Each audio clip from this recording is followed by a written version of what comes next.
Hi, I'm Dennis Shea, one of the co-chairs for the Microsoft SIG along with Maureen. And Bill is going to present passwords. And in general, Bill has the microphone. There you go, Bill. Maureen asked to send her a bio of myself. Does anybody really need to hear who I am? I mean, for those people who are new to the computer club or to our SIG, Bill's one of the board members of the computer club.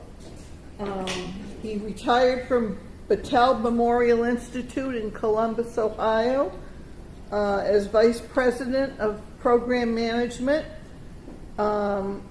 He subsequently returned as a part-time retire in 2011, and then he went back again as a consultant in 2014, but he finally put on the retirement hat in 2015, and he's been with us for a while. He and his wife Roz purchased a home in Sun City in 2004, and he became a full-time resident here in 2010. He's currently on the board of directors at Sun City Computer Club. He coordinates the Computer Club Hour. You might see messages from him on a periodic basis. He has different speakers that come in. He provides training and leads a committee to identify general speakers. He also offers his services at the help desk and provides computer services to individuals by referral and reputation. He has 2 daughters and 6 grandchildren, so he's a busy guy. And as he mentioned earlier, I roped him into coming to present today. And he offers a class on a particular password manager, and I often assist with it. So that's how I was able to get this topic. I thought passwords is something that we all hate, but we all have to use. And it would be good for us in this day of AI when we have so many good things coming from it, but potential bad things, to get a better handle on our passwords. So without further ado, Bill Altman.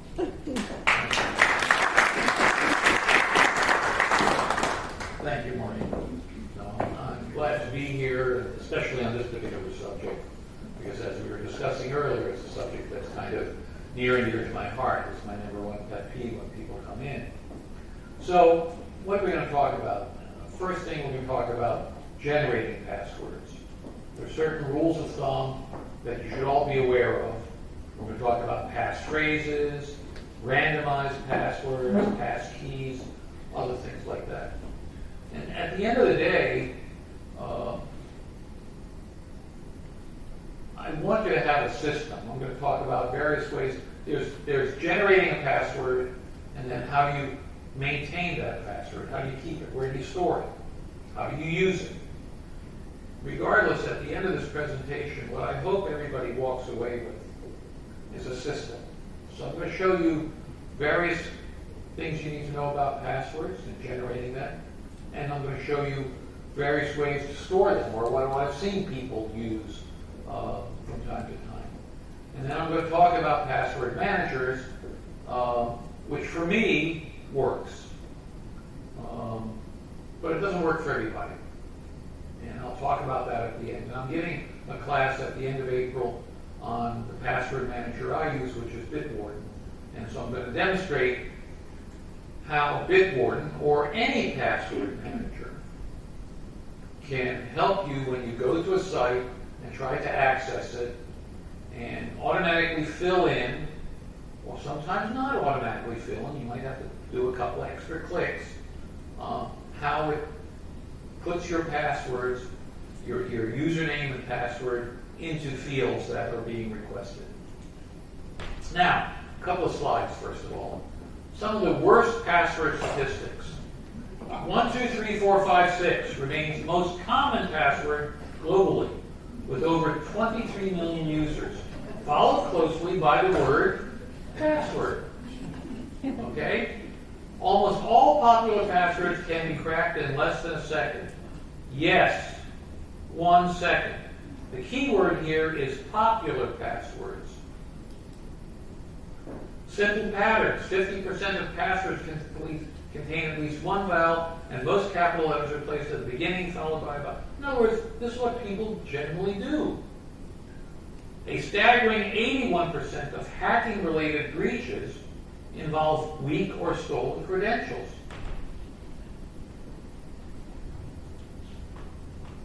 76, and it's not just our age people, but in the millenniums, or I don't know what the 18 to 24 group is, 76% of users frequently reuse passwords, and they're the highest of any demographic. I know a lot of people here, myself included, by the way, reuse passwords. You shouldn't do it. I violate my own rules. I'm being honest. But when I come to a point that I realize this password has been reused, I try to change it. Okay? And 69% of people feel overwhelmed by the number of passwords they need to remember. Yeah. And to be honest, if you're trying to remember, I have over 400 passwords. There is no way I could remember that. But I have to remember a handful of passwords. Probably 3. Okay? These are the 3 that I have to remember. Okay? Now, these slides are going to be posted by Maureen and Dennis. So you'll see there this little thing in blue underlined. So this is an article that I saw on the internet that you can take a look at. So we talk about passwords in general and the general population. Let's talk about people that are 60 plus. Roughly 65% of people 65 and older write down their passwords, often in physical notebooks. By the way, that's not a bad thing, but I'll talk about what the limitations are with that. Okay.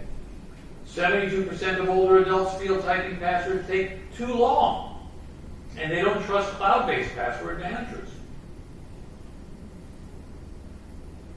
The password managers I'm talking about are all cloud-based. However, 44% of U.S. users over 60 utilize a password manager. Okay, that's across all ages. Seniors who, by the way, this was not trying to force you into password managers. I'll get to why at the end. Seniors who do not adopt password managers tend to have a more positive experience and higher satisfaction, who do adopt, than younger users. I think password managers, I think, are a great idea. Let me cut to the punchline at the end about password managers. It's a different kind of experience. You're used to writing them down in a notebook or on an Excel spreadsheet or a Word document or on your phone or something like that. Password managers do it, it's in the cloud. Yeah, you can connect to it on your computer, but it's in the cloud. So it's a different kind of user experience. I think that's the issue here. Over 92,000 seniors were victims of fraud with losses exceeding $1.6 billion. A woman recently came to me and asked me to help her since her computer had been hacked, and wanted to make sure that it was clean, so I did my best to clean it. And then I suggested, why don't you get yourself a new computer? It was terribly slow. And so she got a new computer, and then a week later she called me up, I got hacked again. What happened was that she did getting off track a little bit, but she did what we tell everybody not to do, and that is, when you get something on your screen that says, call up Microsoft, you can hack, and there's a phone number there, do not call them. Go to the help desk. Okay, that's what happened. So some basic questions. How many passwords do you think you can remember? Pardon? One. Okay. Password managers are for you. When I teach the class, I said a Bitwarden It used to be LastPass, and there was a reason I don't use LastPass anymore. But Bitwarden, the last password you'll have to remember. Okay? Passwords you need for email, for Microsoft, lots of your bank account, credit unions, credit cards, the library, things like that. I mean, everything requires a password. How often use the same password? Now, let's be honest. Let's be honest. How many people use multi-factor authentication? That's what MFA is. Got a few more hands all of a sudden. Okay? Let's be honest with ourselves. Not with me, but with yourself. How many people know what their BitLocker recovery key is? 1, 2, 3, 4, 5, 6. I want to start with this. Why? Because within this month, my wife's cousin in Florida, and then a woman up here called me up. I talked to Ted Steinhauser, one of the help sections. He had 4 people that were required to know their BitLocker recovery key. So I'll talk about that for a second, okay? That's the screen that pops up. My wife's cousin calls me up from Florida and says, I got this blue screen that comes up that says BitLocker recovery. Well, you know what this means, Bill? And every Windows 11 computer by default is encrypted with a 48-digit numerical code. And if you don't know what this is, the only way to get through this is to erase everything on your computer and start from scratch. Okay? That's why everybody should keep a copy of their recovery key somewhere. Not on their computer, because you can't get a computer, what's the point of it? In the cloud, on your phone, print a copy out. So what is it? It's a Windows security feature that is a default on Windows 11, and where you find it is in your Microsoft account. Okay? So you go to your Microsoft account, Devices, Info and Support, BitLocker, Data Protection, Manage Recovery Keys, and this is what you'll see. So I blocked out the recovery keys for my computers. This over here is an old computer, so you can take a look at that. But it's 8 groups of 6. That's 48 digits. You need to print this out, take the codes, keep it somewhere. Because like I said, if this screen pops up and you don't know what it is, you got a problem. You got a real problem. Dennis, Maureen, disagree with me? Well, I had to recover one for someone at health, and it was a bear. Took the whole help session. And the reason was because he didn't know his Microsoft account password. Bingo. That's the problem. Same thing happened to me 6-8 months ago. Question? Does it come with your computer, so when you buy the computer, it's... When you start up your computer, For the first time. you see this one I have here, Bill Lenovo? Okay. I had a problem with my computer. I set it up about a month later, so I bought it in on May 16th, set up the computer. About a month later, I was having some troubles with it. I had to restart it. Not that it didn't have the BitLocker code, but it had different problems. So every time you reinitiate a computer, you get a new BitLocker code on the same computer. This computer I called Bill Lenovo. This one I called Bill's Lenovo. Okay, it's the same computer, but it was a different BitLocker code. Yes, sir. Windows 10 is also susceptible to requiring BitLocker. Initially, it was not defaulted. However, a lot of that rolled out, and there are Windows 10 machines to recover. You need BitLocker. I hope people aren't using Windows 10. Can't stop people. Yes. Bill, what would cause the blue screen? I don't know. What would cause the blue screen?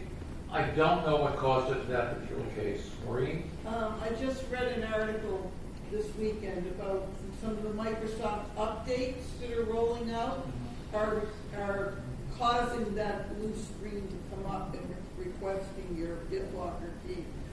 So techies are giving you a heads up to go look for that key and write it down somewhere and have it handy. When I go through my demonstration, I will show, I can't show you my BitLocker key because it's precious in a sense, but I'll show you how to get there. Yes, ma'am. Can you go back to the page where it says where to find the key? Thank you. Yeah. Well, these slides will be available, Oh, okay? But yeah, if you want to take a picture, take a picture. Any other questions? We do need to move on to the subject of passwords. But this is like a big password. Is the blue BitLocker thing got a mind of its own? It's just going to show up? There's nothing you can do to bring it up? You got blue screen? Yes. You don't want to bring it up. You don't want to bring it up. It's because something happened, whether it was an update, or you got hacked, or you didn't shut your computer down properly, or something told the system, uh-oh, maybe there's somebody trying to get into this computer that shouldn't be there. But if I have the BitLocker number, Yes. and that blue screen comes up, then I can fill in the number on that blue screen? What happened with my cousin was, he's down in Florida, and on my computer here in Sun City, I got into his Microsoft account because he had his username and password, and I had the BitLocker key, and then I read it off to him to enter, and then all of a sudden he was flying. Okay? It's as simple as that. Okay. Rule number 1. So we're talking about there are certain rules with passwords. How many people have E-Z-GO golf carts? Do you realize that the key in your golf cart can practically run any, unless they've changed it in the last 5 years, can run any E-Z-GO golf cart? I've yet to check it out, because I'm afraid if I go to somebody else's golf cart, they'll shoot me. But seriously, the same applies as the password. So what is rule number 1? We've talked about this. What is rule number 1? Don't use the same password for all your accounts. Because the problem is, if they hack that password, then they've hacked all your accounts. That's the reason. You want every place you log into to be a different password. Rule number 2, we talked about the most common passwords. Now this is updated to 2019. I tried to get something more recently, but I couldn't. The previous slide I had was 2017, I think. But take a look at this. Password. Now notice that password isn't number 1 or 2, but down here in 2019, whoops. In 2019, you have 1, 2, 3, 4, 5, 6, 1, 2, 3, 5, 7, 8, 9, QWERTY, password, I love you.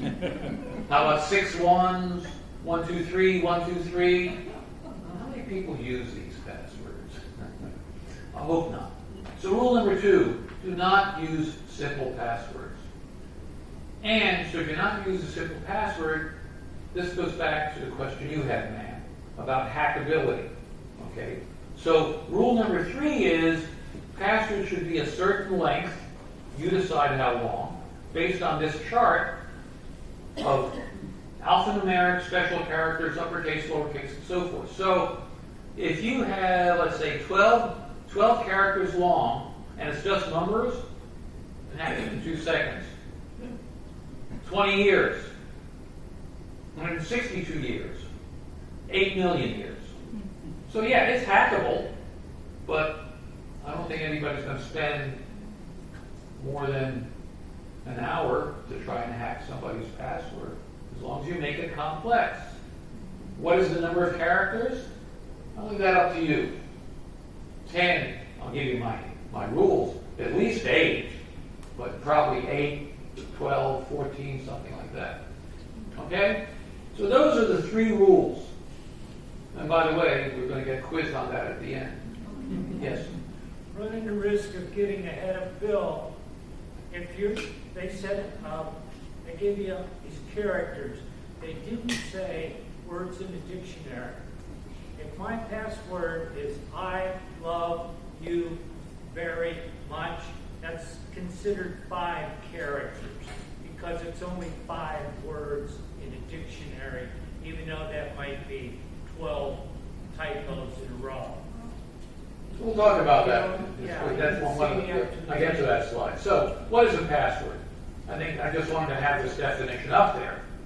Use most around 10 plus characters, uppercase, lowercase, number of special characters, something like that. Okay? Now, getting back to what Dennis was going through, there's another approach. Instead of a password, you could use a passphrase. Like, here's an example, correct horse battery staple. Or you could use a song lyric. The problem with song lyrics is they're very popular. So a computer could easily say, I left my heart in San Francisco, that's your password. Trust me, that's more than 15 characters. I left my heart in San Francisco, but that's so common, and computers are so fast, it's ridiculous. So instead of a password which is a mix of upper, lowercase, numbers, letters, characters, etc., you could use a passphrase. Correct horse battery staple. Now, the problem with that, in my opinion, is so you've got 100 different accounts, so each different account has to be a different passphrase. You can't use the same passphrase for all these different accounts. Not unless you want to make yourself vulnerable, by the way. So here's... This phrase doesn't have to have the different characters? Or No, it's just words. Okay. But I love you too much, or very much, or something like that. But Dennis, I think, is right, because that is so common. Okay? But if you use... And you could mix it up with a character. Make something uppercase, lowercase, instead of a lot of people, what they do is instead of instead of a 1, they use an exclamation point. Okay? Instead of a 5, they use a dollar sign. Something like that. Use your own way of doing things. Okay, so that mixes things up. Here's some differences and considerations between passwords and passphrases. Okay? Best practice. Avoid using common quotes or song lyrics. Select 5 to 7 random words and where possible add spaces or symbols between them. Instead of a space, you could have an underscore or a hyphen or something like that. So you don't need the typical password, but you need something that's unique and long and complex. The other way to do it, to generate a password, is uses what's known as randomized passwords. Like this down here. Now, how did I get this randomized password? I asked Google, give me your randomized passwords with 12 digits. And it came back with this. That's actually what I did. How I got this particular randomized password. Oh, and by the way, this one, no one's going to crack this in the next 20 years. Okay? So, designed to be that says at least 16 characters long, nearly impossible to guess. Notice it says nearly impossible. Everything is hackable. Even when I go back to that chart, it'll take you 2 million years to find something. After the end of 2 million years, it'll be found. Okay? So, nothing is perfect in this world. I'll get to something at the end here. Nothing is perfect in this world. You just do the best you can to make yourself less vulnerable. That's the objective, to make yourself less vulnerable. Now, here's it. Yes, sir.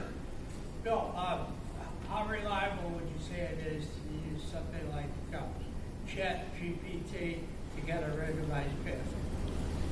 Like if You can do it that way. You can I asked Gemini to give me a randomized password, and ask ChatGPT.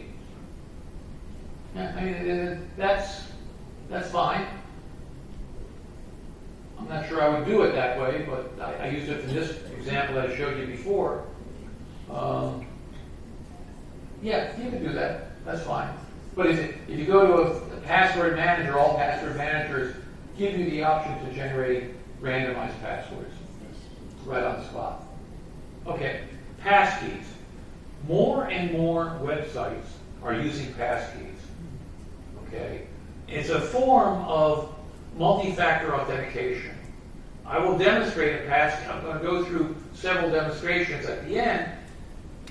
So Microsoft and Google and Amazon and some of the major players all use passkeys. And what that means is they have something on your computer that's private, and then there's something that's public, and the two have to mesh together. That's the best way I can explain this. But unless they have your computer and know it's you that's on your computer, then they can't get in. Okay? See, the problem is with passwords, they are hackable. Maybe in millions of years, but they are hackable. Supposedly with passkeys, not so much. Okay?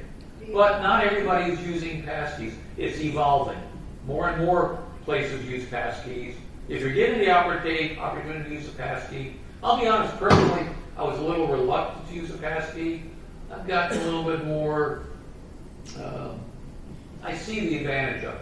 Because what I was worried is, well, what happens if I want to log into a site with my smartphone and my passkey's over here? It works. Don't ask me why.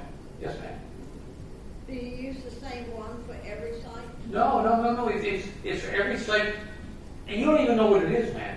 It's a passkey, you don't even know what it is. It's memorized in your device. You don't have to remember anything. Except, well, I'm sorry, there is one thing you have to remember. In my case, on this computer, when I show you how I get into my Microsoft account, all I have to know is the PIN on my computer. Now, that's another thing we talk about 2 or 3, maybe 4 passwords everybody remembers. Hopefully everybody remembers their personal identification number.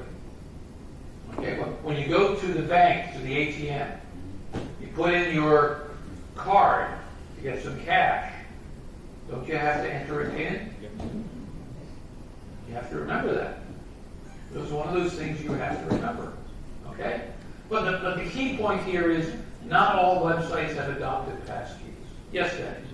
No, that's not Dennis. So are passkeys portable to another, like your iPhone, your Android phone? I believe they are.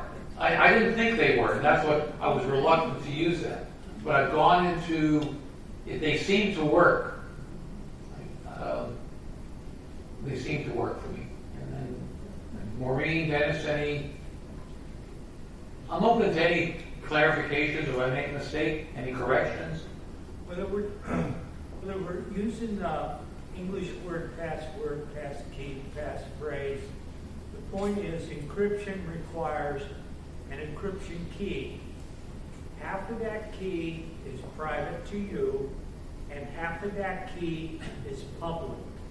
And when they're put together, if they don't match, what was that word you used? Come together correctly. Yeah, okay. Well, here it is on this next slide. Talks about why passkeys are better than passwords. You could be tricked into telling someone your password is, but you can't do it with passkeys. Okay? They're more secure. You don't need to create, remember, or update any complex passwords because it's stored somewhere on a device. Okay?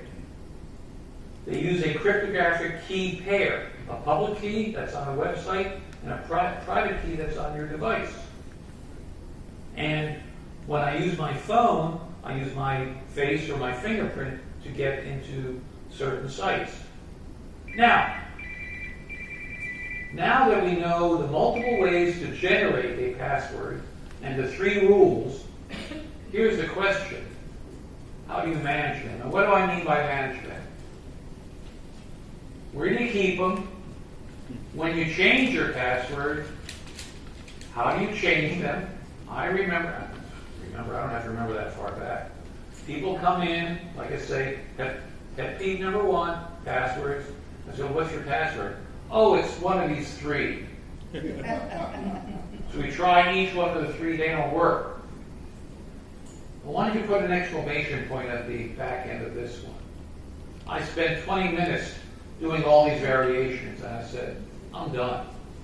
We had to create a new password.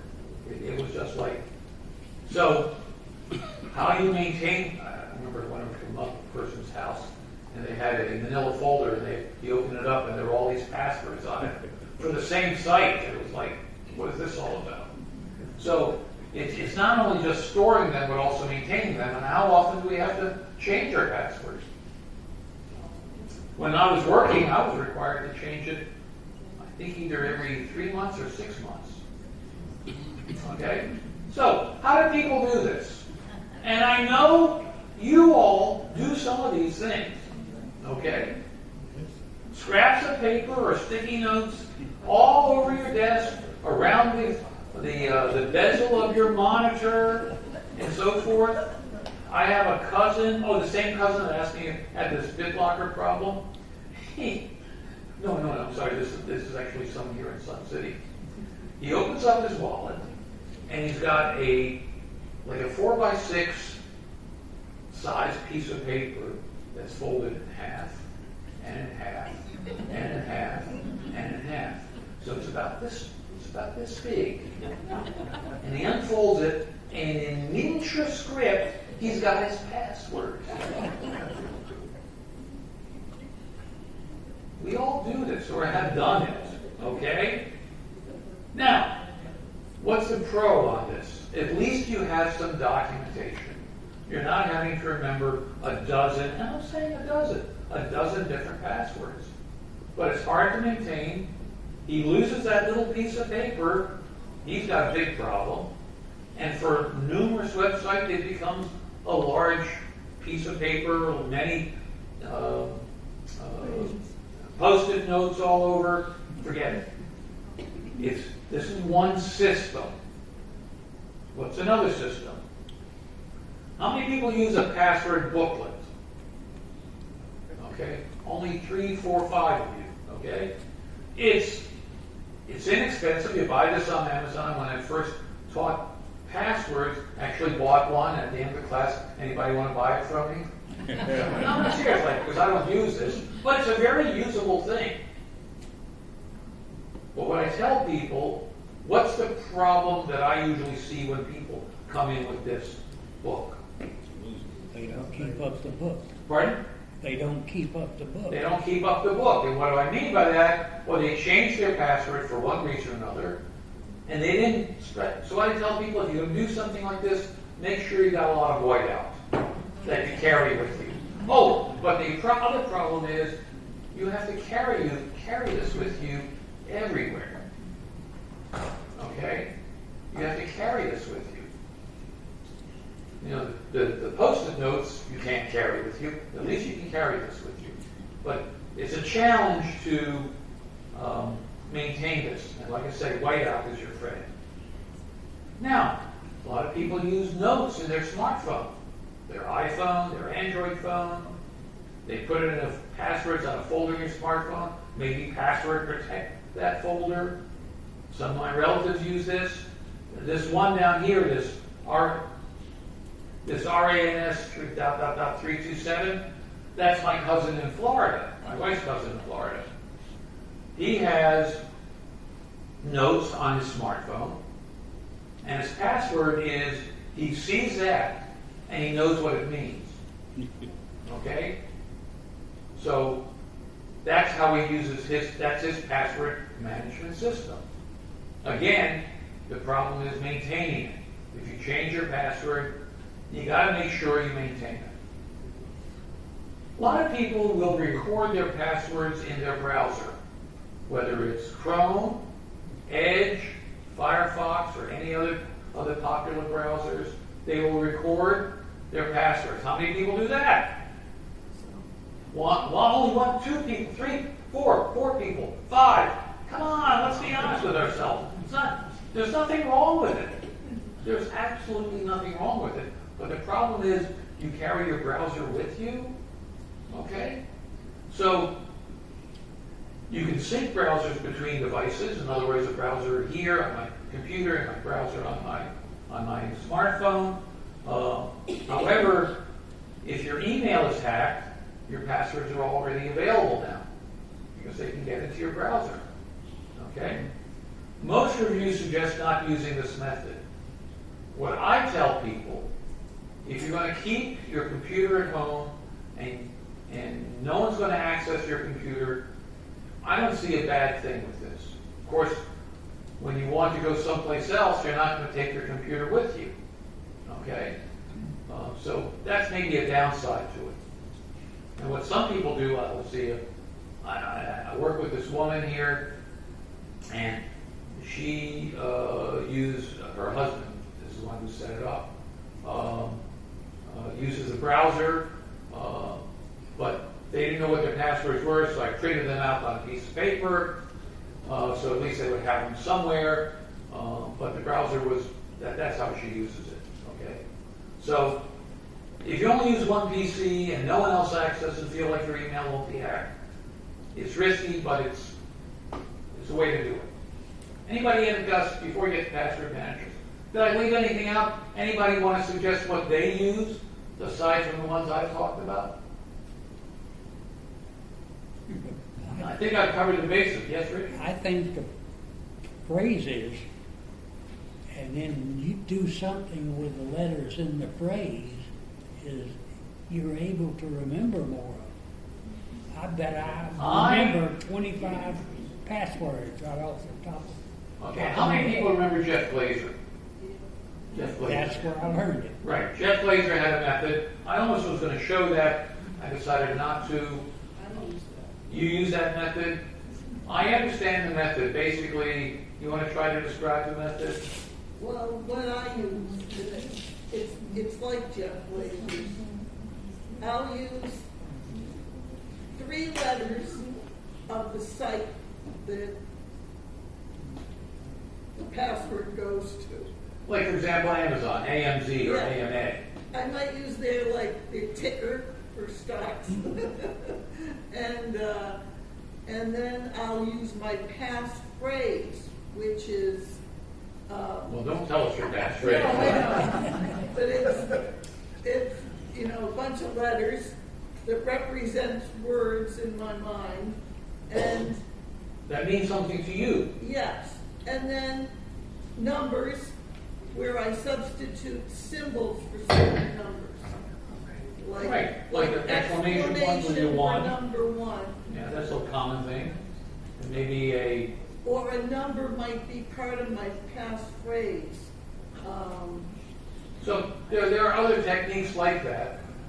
I understood where, and Jeff said he feels comfortable with it, and I agree with him. Look, we're all getting older, and remembering anything is sometimes a challenge. I lost my golf watch, I realized today, and I have no idea where it is. So there's my memory lapse.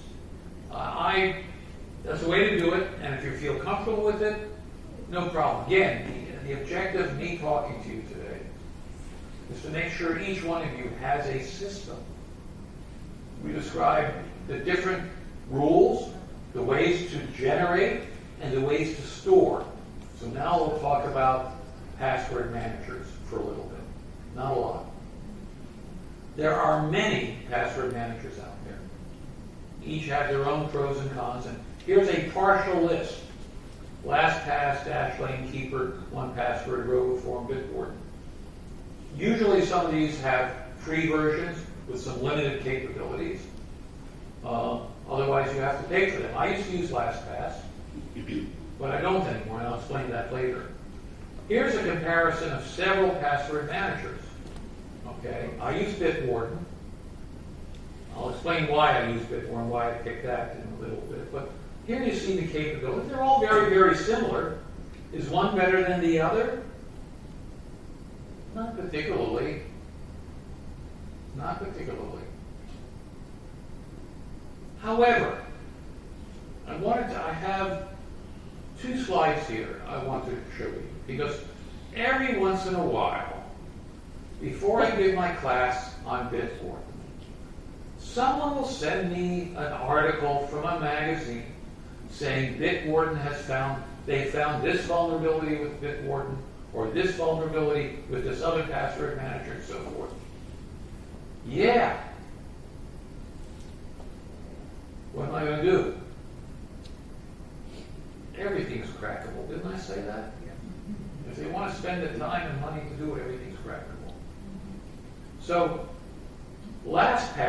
suffered a major breach in 20. I used to pay for LastPass for my wife and myself.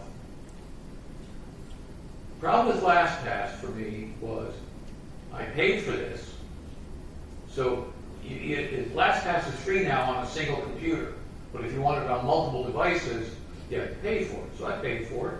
I think it was like $48 a year. And they got breached. What bothered me about it, they got breached twice in the same few months. They didn't open up on it. Okay? They didn't announce it. It came out because of some other reason. And my attitude was, you know, I paid you for one job. Keep my password secure. If you can't do that one job, I'm not paying you. So that's why I decided not to use LastPass. I know a lot of people here still use LastPass. I'm just telling you why I don't. Okay? I used to teach it. I don't teach it anymore. I teach Bitboard. But they're all very similar. Let me just all say that. That whether it's LastPass or Bitboard or 1Password or Dashlane or so forth, they're all very similar. Similar in terms of how they operate. LifeLock. How many people use Norton LifeLock? I'm shocked that only one person raised their hand. Okay? Notice it got attacked. 1Password got attacked. Bitboard, they identified some vulnerabilities. Dashlane. Password State, one I never heard of. General vulnerabilities. A DEF CON presentation revealed that many popular password managers, including Dashlane, LastPass, Keeper, and others, were vulnerable to clickjacking attacks that can compromise credentials. The point being, I don't know what a clickjacking attack is, but the point is they're all vulnerable. They are, and you just need to walk in with your eyes open on this. Okay? Now, most breaches result from attackers attacking an employee. That's what happened with LastPass.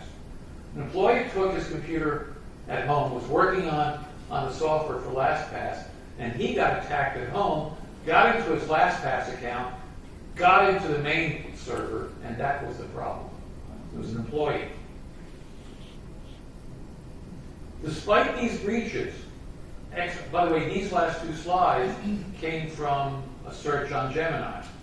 So I can't give you a site to go to, but I said, tell me about password manager breaches. That's where I got the last two slides from. Okay? But despite these breaches, experts often argue that when used properly, password managers are still safer than reusing weak passwords. Don't use regret. Remember the three rules. Remember the three rules. Always use multi-factor authentication. Strong, unique master passwords. So, why do I like Bitwarden? It's free, it's cross-platform, I have it, and they all are pretty much like this. So, I teach Bitwarden. I give a class at the end of the month. I give it maybe once a year, and I'll explain why. I pay for the premium, though I don't really have to, but I have it on my computer, on my smartphone, on my Chromebook, and my iPad. I have it with me all the time on my phone. Okay? And if you have your password like in a browser, you can actually import all that data automatically into Bitwarden. Okay? They're stored in the cloud, so they're not on your computer. A copy is on your computer, but they're stored in the cloud. And they can generate randomized passwords. And what's nice is they can analyze your password security. They say, I have here in the premium version, that will analyze all your passwords. But when you generate a password, there's a button you can click that says, has this password been breached? Okay? Now, what happened was, I used to use a password for my credit union. And I found out through Bitwarden that password had been breached. So guess what? I changed my password for my credit union. Now, I have over 400 sites and passwords saved. I used to use LastPass, I explained that. That is why I use Bitwarden or a password manager. Any questions? Because I'm going to do a couple of demos. Okay? Yes, ma'am.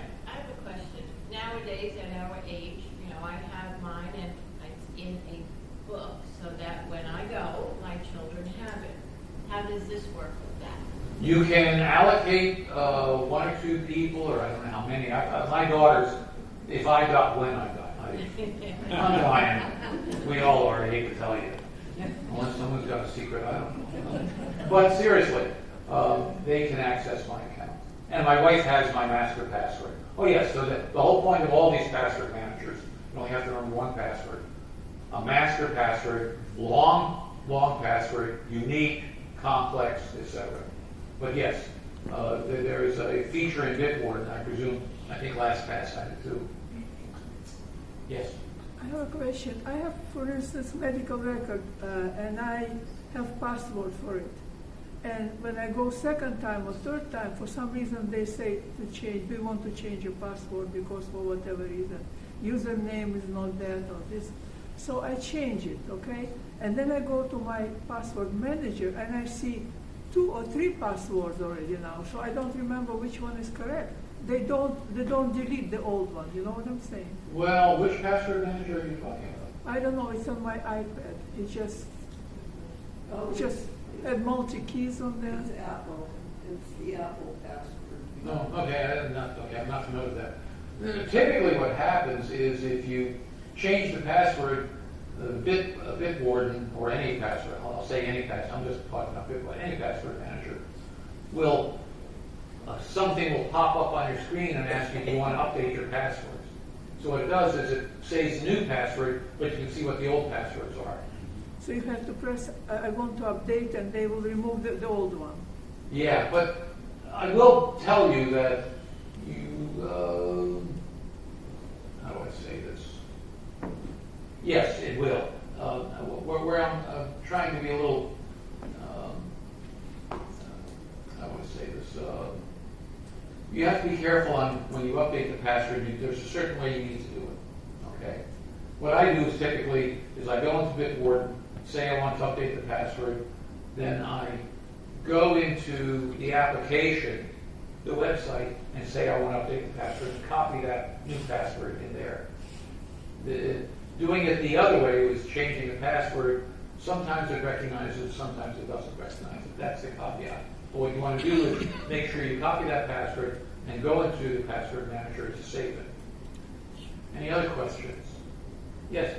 So if your password manager is breached, and you got 200 passwords in there, so do you have to change all 200 passwords? Or Yes. What's the action?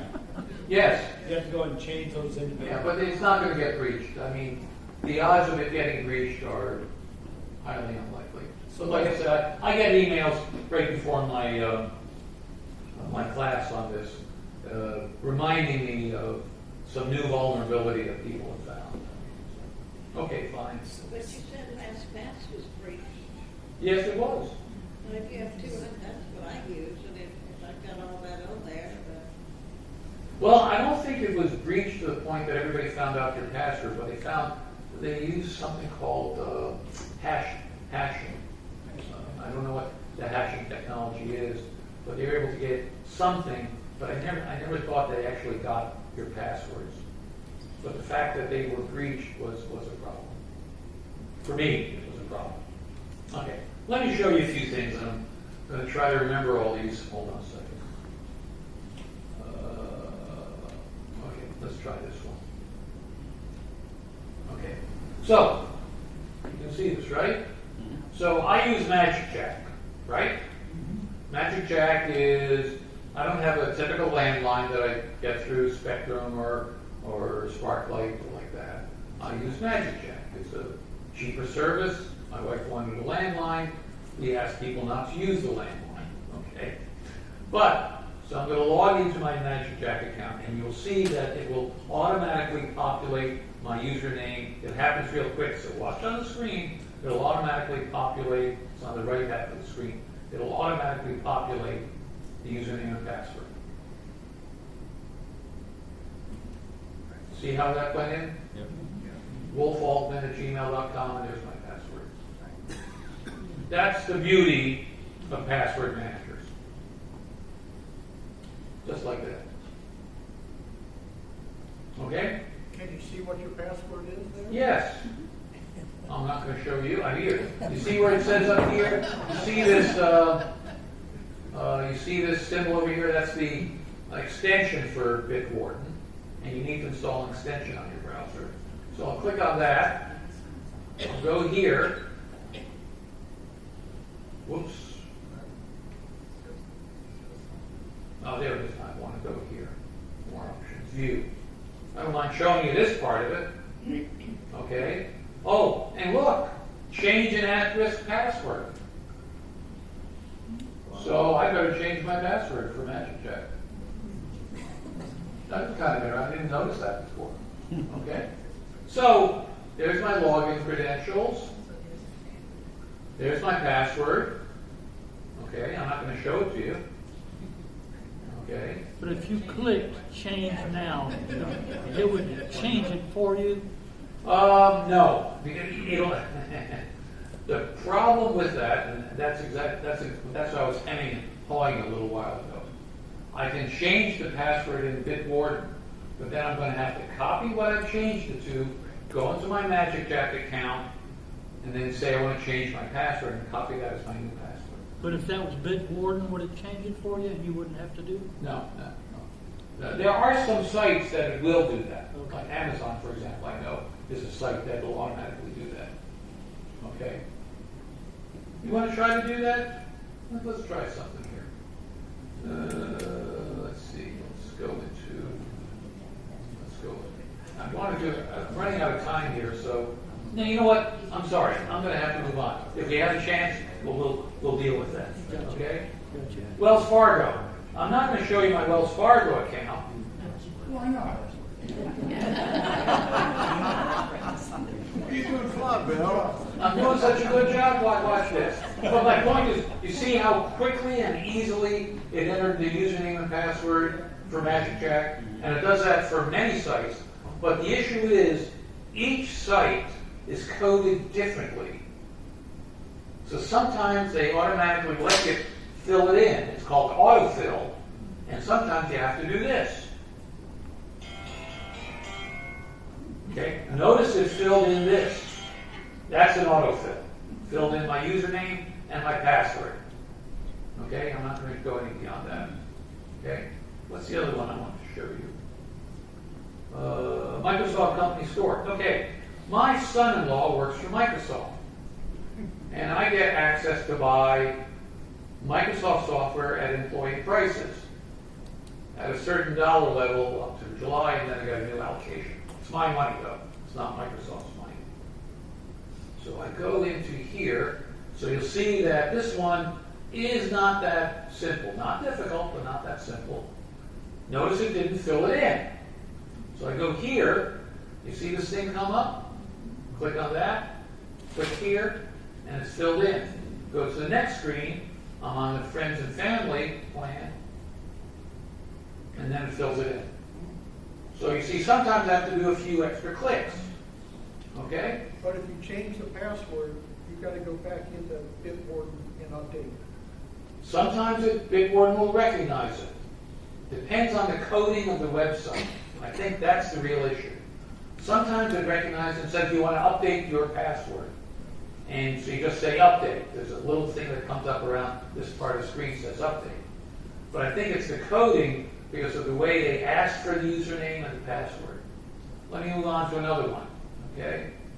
Bill, yeah. that goes a step further. Once you log in, many of these sites, especially the financial sites or what have you, then they'll prompt you for your phone or... Right, so even with all that information, logging in with the username and password, sometimes they'll ask you to get a code on your phone.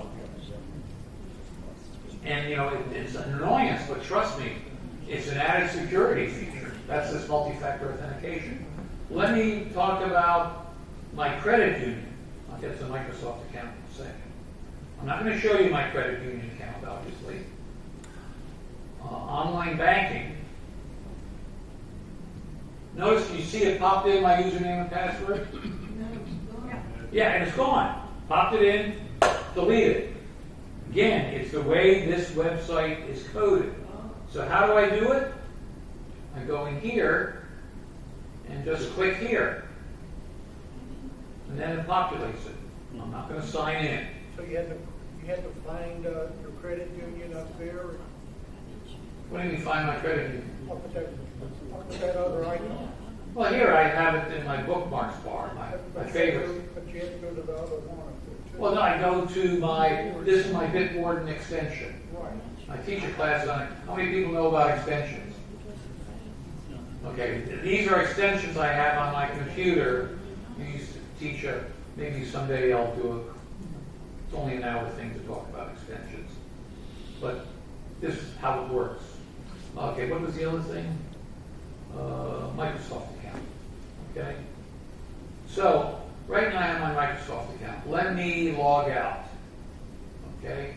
Sign out. Okay? I've signed out of my account. Let me sign in. And now you're going to see a passkey. How passkeys work. Because I use a passkey, I have a username and password, but I use a passkey. Sign in. There it is right there. Passkey. And it asks me for my PIN. And that's it. I'm in. How did that, but you don't have Bitwarden Right, it's not, it's, in the path here? well, actually, I don't know if it's saved in Bitwarden. Bitwarden can now save passkeys. I don't know if it's saved on my computer or it's saved on passkeys on Bitwarden. But let me show you this. This gets back to the BitLocker. Okay? So here's my Microsoft account. Go to Devices.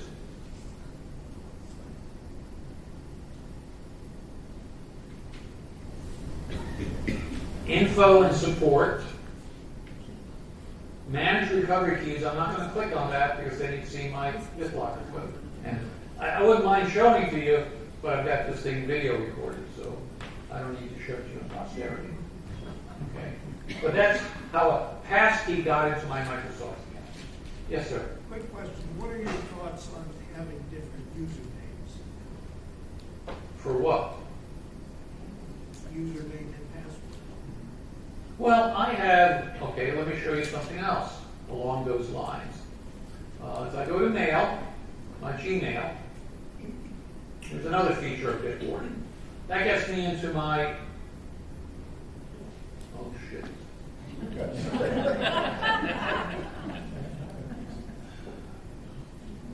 Okay, say what it is. Is that a passkey you just? No, that's Bitwarden. That's Bitwarden. But notice what it shows up here, if you can see it. It says 9+. I have more than 9 Gmail username and passwords accessible. So if I go like this, you can see there's education, Temple Osage Shalom, my name, my wife's account, TOS Bluffton. I have so many Google accounts, and so forth. By the way, another feature I use that I showed my wife, she's now starting to be interested in, it also stores my credit cards. No, so if you go into a site and you want to buy something, just click on this, enter your credit card number, expiration date, and CVC. So that's another thing Bitwarden can do. Okay, so I showed you that. Let's see, what else? You've seen, okay, the last one is to show you Beaufort County Library. Okay, I think people are starting to leave, and I apologize for that. So if I go into my account, log in, click on this.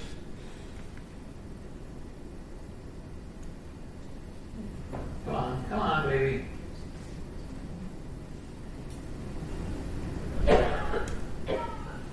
There it goes, go like that.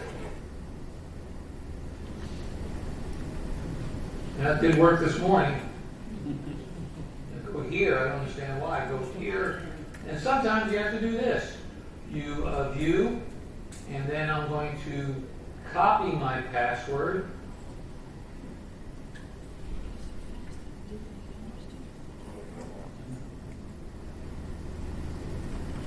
Oh, come on. Can't you just drag it? No, it doesn't work that way. I think it's a library server, that's not a Yeah. problem. That's the story of my life. Yeah. Okay, so that's basically it. So here's the quiz I was talking about. How important is it to sign out of the site with the Bitwarden? And it has nothing to do with Bitwarden. Okay. You sign out of the site and log you back in next time you go in. So, but it is important to sign out of the site, especially your financials and all. Like financial for sure. Yeah. Financial. You don't want to keep signed in to your credit card or your bank or something like that. So there's several rules in creating passwords. Follow them. You remember what the 3 rules are, right? What are the 3 rules? Do not use the password. No reuse, not simple. What was the third one? Long, right, complex. Okay? There are several ways to create a password. Pick one. There are several ways to store or maintain passwords. Pick one. Make sure you have a system to manage your passwords and maintain it. I'm giving a class on Bitwarden on April 27th. Notice I've circled the word intermediate. This is not for beginners. It might even be advanced, in my opinion. Because here's what happens. The reality. I've seen this too many times, and that's why I only give it once a year. I have a class of 15 people. 5 of them will say, oh, this is too hard, this is too complicated. I don't like this, I'm going to stick with what I've got. I've had people walk out within 20 minutes of the class. It's like it's not for them. And that's okay. That's okay. I tell them ahead of time before they come. This, they just maybe not realize it. That's the first 5. What's the middle 5? Middle 5 say, this is great, I'm going to use this. I love this. It's going to solve all my problems. What's the third 5 happens? Pardon? I might use it. I'll get to it next month. That was me, by the way. Before I taught LastPass, I took a class on LastPass. And I said, oh, this is interesting. I'll get to it in a month or 2. Okay. Well, I didn't. Or when I did, actually, 6 months later, I couldn't remember my master password. That's the one password you have to remember. To deactivate my account and start all over again. So that's what typically happens in my classes. I'd rather see people take the class and use it. You're not obligated to use anything. If you're interested, the slides will be available. You can click on this to register. I don't know how many people registered. I think last I looked, only 2 or 3 people registered. So I usually have 15. It's not, I'm going to be very frank with you, it's not for everybody. But if it's not password managers, pick something else, but pick something. Don't come into the help desk without having some way to tell us what your password is, to help you. Okay? Question? If you subscribe to another program other than the zip thing, can you still attend this class? If you subscribe to another password manager? Yeah. Sure, you can come to the class. I don't care. But why would you do that if you're happy with yours? Well, I didn't know if it was... They're all pretty much the same service. They're pretty much, you're paying for yours, though. Have you tried KeyPass? No, I have not tried KeyPass, and I haven't tried Keeper, I haven't tried Roboform, I haven't tried Dashlane, I haven't tried, the only ones I've ever used are LastPass and Bitwarden. I use KeyPass. Question? Could you share your thoughts on Authenticator? Oh, Authenticator. I don't have much thoughts on Authenticator. So it's easy for me to share my thoughts. It's another multi-factor authentication system. I don't know how popular it is, though. Question, Frank? I just wanted to add that in today's New York Times, there's an opinion piece written by Thomas Frieden who describes the AI company Anthropic. Oh yeah, I heard about that. Having come out with a brand new version called Mythos. And in the testing and review of that and have discovered that this new AI version is capable of finding vulnerabilities in virtually every browser, every program throughout the country. And they have called together some of the top companies to try to discuss what they can do to try to find these vulnerabilities and do something to close them before Mythos finds itself in the hands of bad actors. So to your point, there's no ultimate solution in safety in the world that we're living in today. To be honest, he's absolutely right. I mean, and I remember seeing a reference to that article. You just keep your money under the bed. Keep your money under the bed. Under the mattress. No, I mean, and trust me, if they can hack password managers, they'll be able to hack your computer. Browsers, whatever it is. Unless you maybe keep it on a piece of paper. You keep it with you. Yeah. Any other questions? Yes, ma'am. Did you say that Bitwarden will keep your credit card Yes. information? It does. It does. I have several credit cards, and every time I buy something online, yeah. Any other questions? I hope I didn't go too long. Thank you. Thank you. You're welcome.